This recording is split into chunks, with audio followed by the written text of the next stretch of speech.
Hello everybody, in today's video I'm going to show you how you can restore a previous version of a Google document. Version history is useful when you accidentally delete something important, when a collaborator makes changes you want to undo, when you want to compare drafts to see what changed over time, or when you need to prove what document looked like at an earlier date, like for legal or academic work. So this is very simple. You just have to open your document and you're gonna have this clock icon over here. So if you click on it, it's going to show you all of your version history. So you can see this is from today, yesterday, last week, and you can switch to any version. If you click on it, it's going to show you the version from that day. If you want to restore it to this specific version, you can click on more actions and you're gonna have a couple of options.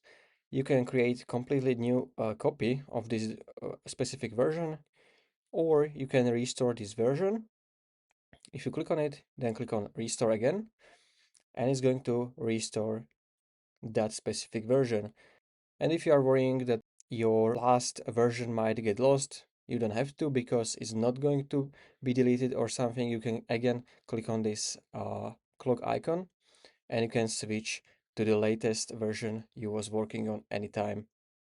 So this is basically it. This is how you can restore a previous version of Google Doc. If you found this video helpful, consider subscribing for more tutorials like this one.